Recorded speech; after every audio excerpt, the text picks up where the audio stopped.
The former British Prime Minister Tony Blair says he couldn't have imagined the nightmare that unfolded in Iraq after the 2003 invasion.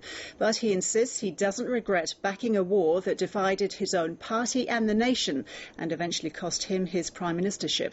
In his long-awaited political memoir, Mr Blair also talks about his successor, Gordon Brown, describing him as a man with zero emotional intelligence, maddening but brilliant. London correspondent Philip Williams has more.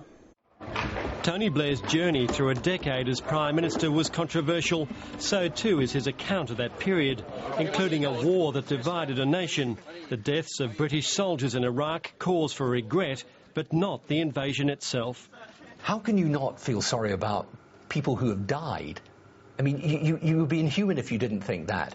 But when I'm asked whether I regret the decision, you know, I have to say I take responsibility for it, but I can't regret the decision. And Tony Blair warns of another potential flashpoint, a nuclear-armed Iran, which he says must be confronted.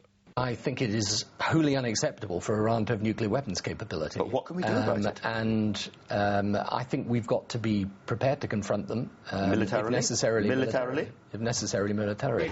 But there was war at home too, an ongoing battle with his Chancellor and later Prime Minister Gordon Brown, a man Tony Blair said had great strategic sense, but zero emotional intelligence. People maybe overestimated his capacity to be Prime Minister. I think the last 3 years when he was Prime Minister, people maybe underestimated his strengths. Tony Blair says he considered sacking Gordon Brown, but felt he'd be even more damaging outside the inner circle. Gordon Brown has maintained his silence, but his supporters say he's been treated shabbily by a man who admits he reneged on a deal to hand over power much earlier. From my point of view, it was never who occupied the position, but what we did with it. And if we were going to continue that reform programme, I was absolutely up for his succeeding me in taking over. Tony Blair says the pressure of the job drove him to drink. Alcohol became his prop at the end of a day. A life of success and excess. A man loved and loathed, but never ignored. It was always going to be controversial, and it hasn't disappointed. A man who divided the nation while Prime Minister continues to do so today. Philip Williams, ABC News, London.